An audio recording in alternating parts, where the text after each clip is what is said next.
Alrighty, thank you very much. Good morning, everyone. Does any of you know Jim Stroud or have ever heard about Jim Stroud? No, all right.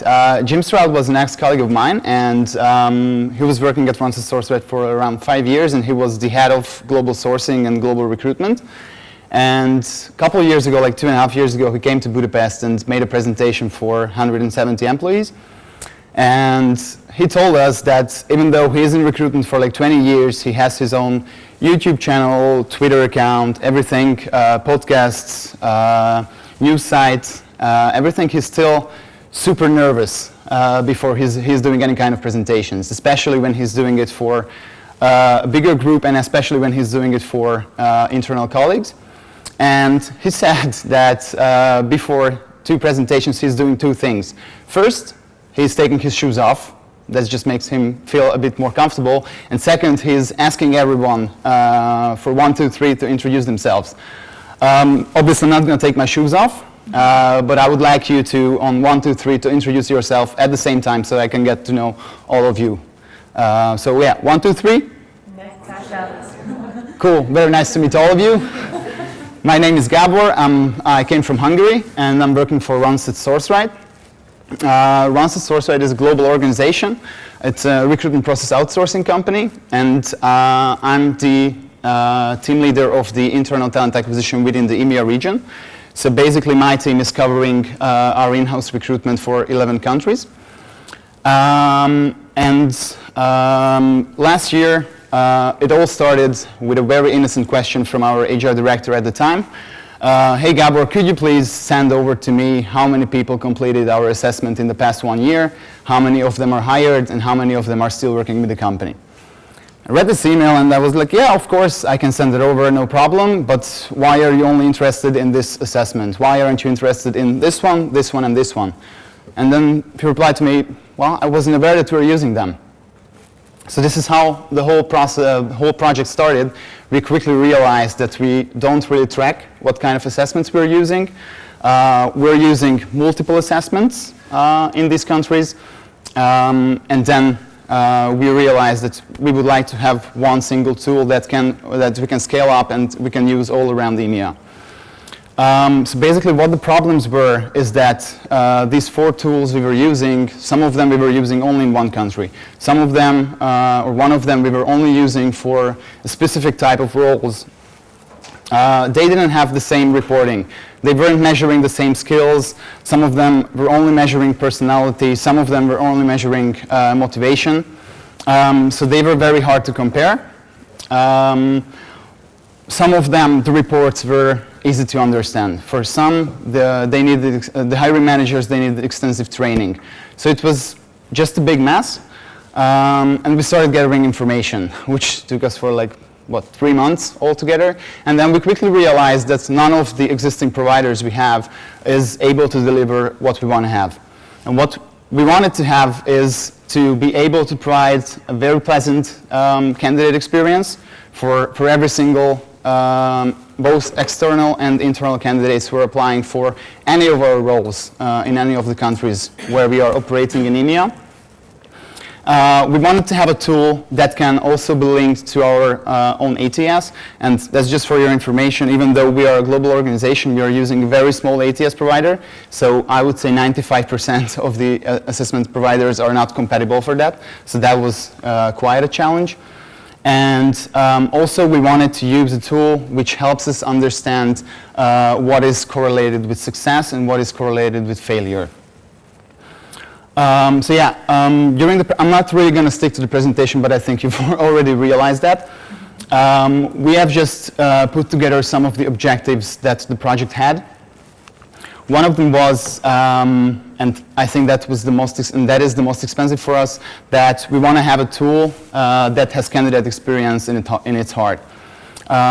Everyone knows how important it is to deliver a pleasant candidate experience.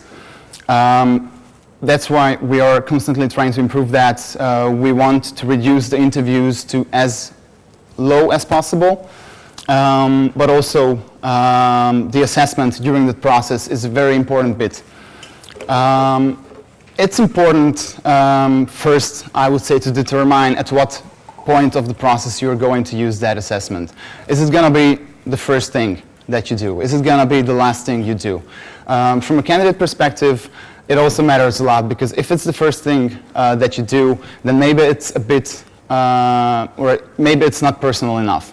If it's the last bit of the process, the candidate might feel that it's just prolonging the process and it's just something that's, why do I have to take a 2 hour long assessment at this point? Also, I think what's very important, and from a candidate perspective, is the length of the assessment. How complicated it is to complete it. We worked together with assessment providers, which took 2.5 hours. During the selection process, when we searched for a new assessment provider, I completed around 25 different assessments, and I read around 1,000 pages about myself, which is a little bit interesting, but it was also interesting to see that one tool was able to get almost the same information in 35 minutes, and the other tool needed 2.5 hours. And after 2.5 hours, I was like, okay, I think I'm done for this day with working on anything. So that's why I wanted to have something that can deliver us the valuable information in a short amount of time, and also from a candidate perspective feels quite new.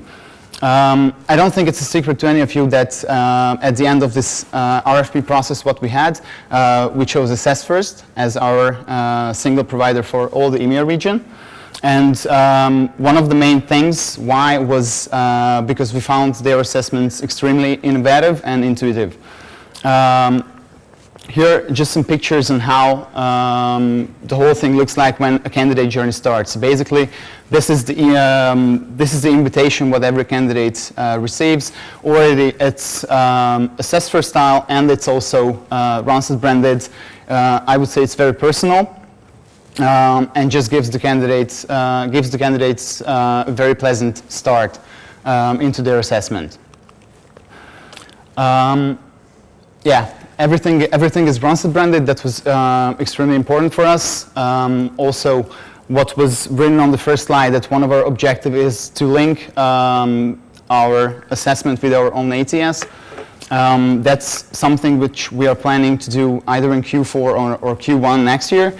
But actually, since we started using the Assess First dashboard 6 months ago, we had some internal discussions around it, and we're satisfied with the dashboard, so we probably won't even link it to our ATS, because everything is extremely quickly downloadable, pretty easy to understand, and also the feedback what we received from candidates shows us that they are really satisfied how the dashboard works, how they can access the assessments, how they can access their own reports. So probably we won't change that in the end. The second, when it comes to an assessment, and again, one of the most important things is how easy it is to read the reports that they are providing. Is it providing reports for every single candidate? Is it providing feedback to every single candidate? Is it providing feedback to candidates who end up hired? Or to everyone who is in the process. Previously, what we were using tools, some of them were purely based on internal benchmark, and that data was highly confidential, so we weren't able to show the candidates a single paper on their results. So we only had a call with them, we explained, and they said, yeah, that's me, yeah, that's not me. But in the reality, they would have needed something to grab in their hands that, yeah, this is something I took with myself, I can read it, I can learn from it, and I can develop myself based on it. We had other providers who provided only the reports to people we ended up hiring. And then we organized live feedback sessions with them once they started working in the company. But in the end, we hired maybe 1 candidate out of 10. What happens with the other 9? And ideally, as candidate experience is our main objective, we want to provide back some information to every single candidate. And that's why it is for us a very easy and very comfortable thing that every single candidate now who signs up for our assessment and completes a part receives immediate feedback on the dashboard. First, they receive some feedback on their personality, on their motivation, and also on their cognitive skills. But Becca is, I believe, going to talk a bit more about that in reality. But for us, it's just a very comfortable situation that without calling every single candidate, they have something in their hand they can read about themselves.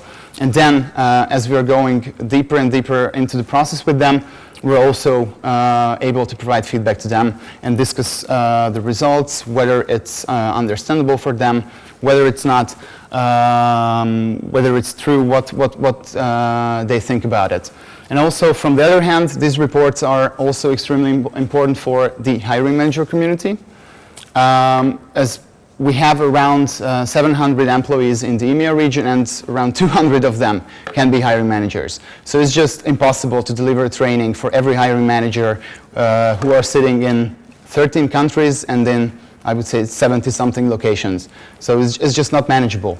That's why a report, which is pretty quick, pretty easy to read, pretty easy to understand, comes very handy, and that is exactly what we received from AssessFirst. And also, we had continuous discussions, what we were hoping from these reports, how we would want to present these reports back to our candidates, and based on that, we were able to tailor-make them a little bit so that they better fit our needs. And also, all of our hiring managers can read those reports without misinterpreting anything, without going into the wrong direction with the candidate just because they don't understand them.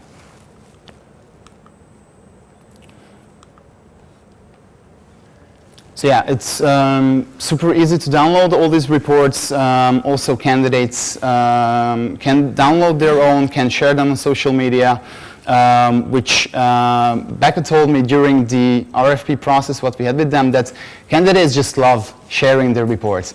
And I was just thinking for myself that why would I want to share my personality report on LinkedIn? And actually, 70% of our candidates are doing it. So it's really something, they're really happy that, yeah, this is so cool. Thank you very much. This is something I never did before. So it's, when we're measuring candidate satisfaction, I think it's raised ours with 0.5 on a 5 scale. Sorry, as I said, I'm not really sticking to my presentation. So yeah, during the selection process and during the RFP process, and also like the phase 1, what we're now having with AssessFirst, besides the developing some scales of measurement, the first thing what we did was to get a candidate satisfaction survey, which was only asking about what they're thinking about the assessment, and also a satisfaction survey for all the hiring managers. And here you can see the scores. These are, I believe, the candidate scores. And altogether, it's scored above 4 from 5, so I would say that it's a pretty high score. The only one which was a little bit lower is that the assessment's results are accurate, and actually that comes from the phase 1 of the phase 1. When we didn't really do phone follow-ups with candidates. And when we went, we did a little deep dive, just 10 minutes conversation, these scores were pretty much trending upwards. So when candidates said that, yeah, I don't think that I'm that much outgoing, and then I just took a quick look on the report, and I said, yeah, it doesn't really mean that, it means this and this and this. Oh, okay, that's totally me. So that's why all of these scores are really trending upwards. And yes, and the third objective, what I have on the slide here, is that also we were looking for something that doesn't only measure, let's say, personality or cognitive abilities, but we were looking for a compact tool which can deliver all of this, and also in a relatively short period of time. And as we were planning to use one single assessment for every single country we were working on, we were also looking for a tool which is available in multiple languages, both for candidates and also for the reports. And that is, again, what we got from AssessFirst. We can cover now all of the EMEA languages where we're working, and right now we can assess candidates based on their personality, based on their motivations, what motivates them, and based on their cognitive skills. But actually that's just only an internal thing, that what we realized is that when we are measuring their personality and when we are measuring their motivation, and when we are comparing that with our internal benchmarks, that's already enough for success. So the cognitive abilities in this case doesn't really play that important part. If we set up a good internal benchmark based on our existing employee base, if we are able to assess objectively what does high performance means, what does low performance means, what is average performance, and we're able to insert that into our assessment, and you can compare a new candidate's profile against that, then that candidate is very likely to be a high performer in the end.